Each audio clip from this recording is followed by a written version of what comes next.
बिस्मिल्लाहिर्रहमानिर्रहीम। अस्सलाम वालेकुम।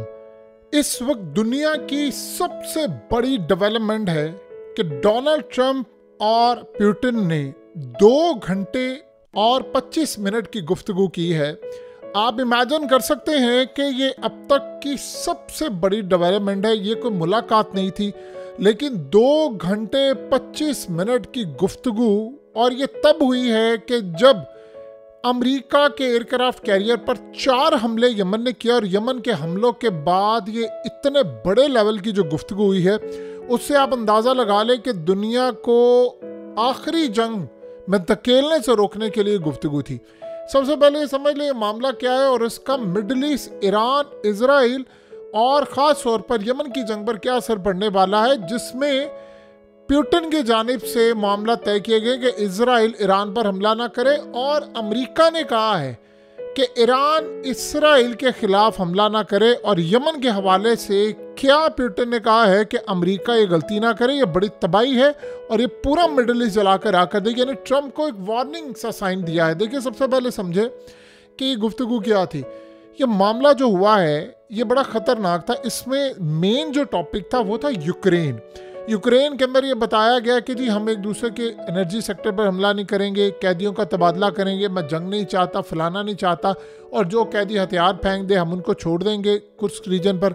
बहुत सारी चीज़ें डोनाल्ड ट्रंप की और पुतिन के आपस में हुई। ये बड़ी लंबी चौड़ी बातचीत थी, लेकिन आप इमेजिन करेंगे कि सारी सूरत हाल के अंदर जो मामला हैं उसमें ये तो टॉपिक हुआ कि जी हमने दुनिया को तीसरी जंग अजीम से बचाना है, फलाना करना है, ये करना है, वो करना है। उधर आप अंदाज़ा लगा लें कि हालात किस लेवल पर चले गए हैं कि इस वक्त फ्रांस की जानिब से उनके राफेल तैयारे पर उन्होंने कहा जी न्यूक्लियर वॉर हेड हमने लगा दिए हैं और वो किसी भी वक्त कहीं पर भी ज़रूरत होगी तो हमला करेगा। इस लेवल का मामला हुआ है। तो इस सारी सूरत हाल में अमेरिका ने और रूस ने यह फैसला किया है कि मुस्तकबिल की कोई भी जंग होगी मिलकर लड़ी जाएगी। मुस्तकबिल में एक दूसरे के साथ मुकम्मल इत्तेहाद किया जाएगा, सारी लड़ाइयाँ ख़त्म की जाएगी और एक दूसरे के साथ मिलकर रहेंगे। ये तो उनके आपस के मामला हो गए लंबे चौड़े, उसमें बहुत सारी तफसील है। यूक्रेन में ये होगा, वो होगा, फलाना हम इस तरह करेंगे, वो करेंगे, वो एक अलग सिनेरियो है। उसमें एक चीज़ ये हुई कि एक दूसरे की एनर्जी सेक्टर्स पर हमला नहीं करेंगे। जैसे ही कॉल ड्रॉप होती है यूक्रेन ने हमला कर दिया। यूक्रेन ने रूस की एनर्जी सेक्टर पर हमला किया, जिसको रूस ने हमला नाकाम बना दिया। लेकिन असल जो टॉपिक था वो था मिडल ईस्ट के बारे में। अब आप ये सोचें कि जब ट्रंप की जानिब से रिलीज की गई है यानी प्रेस स्टेटमेंट और ये चीज़ें, उसमें कहा गया है कि दोनों लीडर्स ने ये बात की है कि इजराइल यानी उसका वजूद रहेगा और ईरान की जानिब से हमला नहीं होगा। जाहिर सी बात है, हर मुल्क जब जो ऐसी स्टेटमेंट होती है, दो लीडर बात करते हैं, तो एक होती है जॉइंट स्टेटमेंट, एक होती है इंडिविजुअल, यानी रूस ने अलग जारी की, अमेरिका ने अलग की। उसमें जो मेन चीज़ है, अमेरिका ने तो कह दिया जी हम तो इजराइल के साथ, जाहिर सी बात, तो अपने इत्तेहादियों को नाराज़ नहीं करना चाहते, और पुतिन अपने इत्तेहादियों को, पुतिन की जानिब से बड़ा कैटेगोरिकली कहा गया अमेरिका को कि आप यमन पर हमले बंद कर दें, कैटेगोरिकली। यानी उन्होंने ट्रंप को 2.5 घंटे जो बातचीत हुई है उसमें, जब मिडल ईस्ट का मामला है तो उसमें कहा गया कि आप ये हमला ना करें, ये पूरे मिडल ईस्ट को जंग में धकेल देगा। और इस सूरत हाल के अंदर यानी आप ये सोचें कि ये तब हुआ जब मुलाकात हो रही थी, तो चौथा हमला कर दिया। यानी यमन ने चौथा हमला एयरक्राफ्ट कैरियर पर कर दिया, अमेरिका हमला करने जा रहा था, उस हमले को भी नाकाम बना दिया।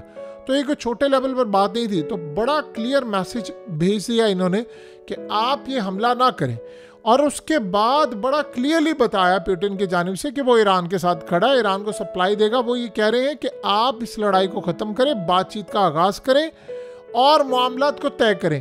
ये और सबसे बढ़कर मिडल ईस्ट में गज़ा के मामले पर कहा गया पुतिन की जानिब से कि ये जो गज़ा का प्लान है कि गज़ा के लोगों को यहाँ से निकालना, ये प्लान बिल्कुल काबिल अमल नहीं है। और इसराइल की बर्बरियत पर भी बातचीत हुई। यानी आपको पता है कि थ्रू आउट 3-4 स्टैंड है जो रशिया ने अभी तक लिए हैं। 2 दिन पहले तो रशिया के फॉरेन मिनिस्टर ने धमकियां में, यानी आप समझ लें, कॉल की और अमेरिका को कहा कि आप ये यमन पर हमला बंद करें। रूबियो को जब उसने कॉल की तो उसमें क्लियरली उन्होंने कहा है कि मीडिया पर उन्होंने आकर बात की कि हमने ये बात कही। तो एक चीज़ ये होगी, लेकिन जो सबसे अहम डेवलपमेंट थी उसमें कहा गया कि ईरान के ऊपर अगर कोई न्यूक्लियर फैसिलिटीज़ पर इजराइल का हमला होता है तो वो काबिल कबूल नहीं है। पुतिन ने यह बात बड़ी क्लियरली कही कि ईरान के ऊपर ये हमला भी काबिल कबूल नहीं है और इजराइल ये जो गजा को खाना चाह रहा है या उसके ऊपर जो बर्बरियत कर रहा है, जो तबाही वहां पर लेकर आ रहा है, ये भी काबिल कबूल नहीं है। और कुछ जगहों के ऊपर यहाँ पर ये कहा गया कि यमन के हवाले से अमेरिका ये गलती ना करे, वो एक ऐसी जंग को ना छेड़े जो तबाही लेकर आएगी। यानी अब बड़ा क्लियरली इनडायरेक्टली बताया गया कि आपको इस जंग से कुछ नहीं मिलना। देखिए, पुतिन ने लास्ट टाइम ये बात कही थी कि हमास शिकस्त नहीं खाएगा, हिजबुल्लाह नहीं खाएगी और यमन नहीं खाएगा, और तीनों देख लीजिए अभी तक लड़े हैं। इस सूरत हाल में ट्रम्प ने बड़ा क्लियरली कहा कि ये जो यमन के हौसी ठग हैं और इनको ईरान बैक करता है, और ये तमाम सूरत हाल है, और ये इस तरह काबिल कबूल नहीं है कि अमेरिका पर हमला करे, समुद्रों को बंद कर दिया जाए, हम ये काबिल बर्दाश्त नहीं समझते। तो उसमें फिर ये बातचीत हुई कि इजराइल अगर गजा पर हमला करना बंद करता है, उनकी ज़िंदगी को तबाह करना बंद करता है, तो इन मामलात में रूस अपना किरदार अदा करेगा। वो ईरान से भी बात करेगा, ईरान आके यमन से बात करेगा, और हम इस जंग को काम डाउन करेंगे, लेकिन इसराइल को रोकना पड़ेगा। और आप ये सोचें, ये तब हुआ है जब एक दिन पहले इसराइल ने 400 लोगों को मार दिया गजा के अंदर। और आप अंदाजा करें क्या बेशर्मी है, क्या कमाल बेशर्मी है 57 इस्लामिक मुल्कों की। इनको परवाह ही नहीं है, झूठ का पलंदा था कि जी वो फलाना, हम एक दूसरे, किसी ने ना फौज भेजनी है, किसी ने मदद करनी है, कुछ भी नहीं, सब धोखा फ्रॉड हमेशा से था। तो सूरत हाल में बात कौन कर रहा है? पुतिन कर रहा है बात। वो कह रहे हैं इसराइल को रोके आप, ये जो आप उनको ग्रीन सिग्नल दे रहे हैं ये मामला ठीक नहीं है। मुलाकात होना, बाद में चीजें तय होना लगे, फोन के ऊपर ये चीजें डिस्कस हुई। उसमें ये बड़ा क्लियरली ट्रम्प ने कहा है कि ईरान को अपने न्यूक्लियर फैसिलिटीज किसी सूरत, यानी उसको एक एटमी ताकत नहीं बनने देना। लेकिन इस सूरत हाल के अंदर पुतिन की जानिब से जोर भी दिया गया कि अगर न्यूक्लियर फैसिलिटीज पर हमला होता है तो ये पूरे रीजन में जंग छिड़ जाएगी, और उसमें अमेरिका के फौजी हजारों के हिसाब से मारे जाएंगे। तो इस बात पर कहीं ना कहीं ट्रम्प ने भी यानी इजहार किया कि वो मामला चाहते, वो असल में ये चाह रहा था कि इजराइल के ऊपर हमला ना हो, और इधर से वो चाह रहे हैं कि पुतिन चाह रहा है कि ईरान पर हमला ना हो, और ये कहा कि वो ईरान से बातचीत करके इस मामले को हम आगे लेकर चलेंगे, बातचीत से, टेबल टॉक से मसला हल होगा। लेकिन बड़ा क्लियरली बताया गया है पुतिन की जानिब से कि आप यमन की इस जंग को ना छेड़े, असल रूट कॉज की तरफ जाए। और वह रूट कॉज ये है कि इजराइल गजा के इलाके को कैप्चर करना चाहता है। इस पर रूस ने अपना बड़ा क्लियरली, ये बड़ी ज़बरदस्त एक बात हुई जिससे बता दिया गया ट्रम्प को कि रूस क्या कर सकता है। बताया गया कि भाई किसी सूरत हम इसको तस्लीम नहीं करें, स्टेटस को नहीं बदलना चाहिए। गजा के लोग, वेस्ट बैंक, वो अपनी जगह पर रहें। अब जो तबाही हुई है उसको हमें चाहिए कि हम उनको निकाले बगैर यहाँ पर कंस्ट्रक्शन करें। इस तरह की गुफ्तगू जिसमें ट्रम्प ने बड़ा क्लियरली ये बात कही। वो असल में यमन के हौसियों पर बहुत ज़्यादा भरम था, और ये कह रहा था कि ईरान उनको बैक करता है, बहुत सारी चीज़ें। देखिए, जाहिर सी बात है, सूरत हाल में पता सबको कौन किसको बैक करता है। CIA ने दुनिया के अंदर 84 मुल्कों में हुकूमतें नहीं गिराई, 800 फौजी अड्डे नहीं है 80 ममालिक में उनके, या उन्होंने इसराइल को ये बमबारी, ये सारी जो वो कर रहा है, अब तो आप सोचें, खुद ही इन्होंने कहा कि भाई हम बमबारी करवाने के लिए हमने ग्रीन सिग्नल दिया है।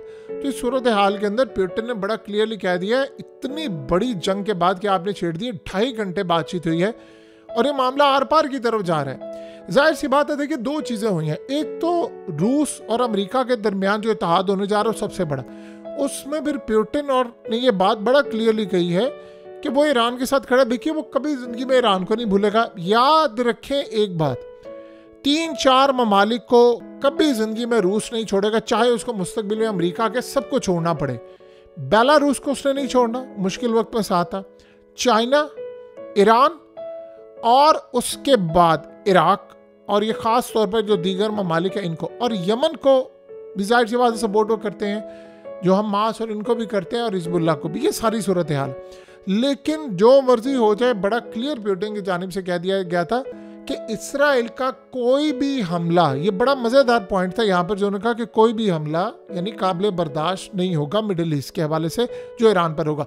उधर ट्रम्प ने बड़ा क्लियरली कह दिया है कि ईरान की कोई भी कार्रवाई इसराइल के खिलाफ बर्दाश्त नहीं की जाएगी। तो दोनों लीडरों ने ये बात कही है कि ठीक है, हम इस मामले को आगे लेकर चलते हैं, हमारी अपनी यारी दोस्ती और सब कुछ है, लेकिन अब मामला को आगे लेकर चलना है। सो ये कुल मिलाकर अब जो सूरत हाल का सामना है, देखना ये है कि अमेरिका इसको मानता है या नहीं मानता।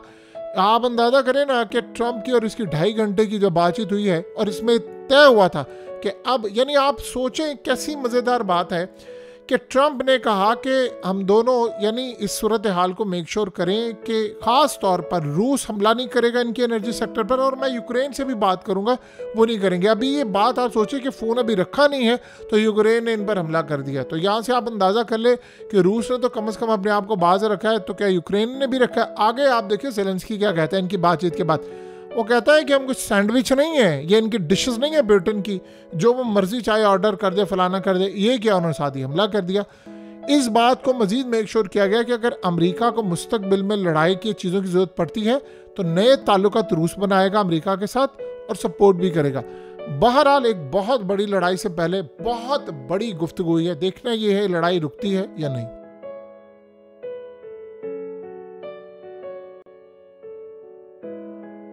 हकीकत टीवी को सब्सक्राइब करना मत भूलें, वीडियो को लाइक करें, शेयर करें और कमेंट सेक्शन में अपनी राय का इजहार ज़रूर करें।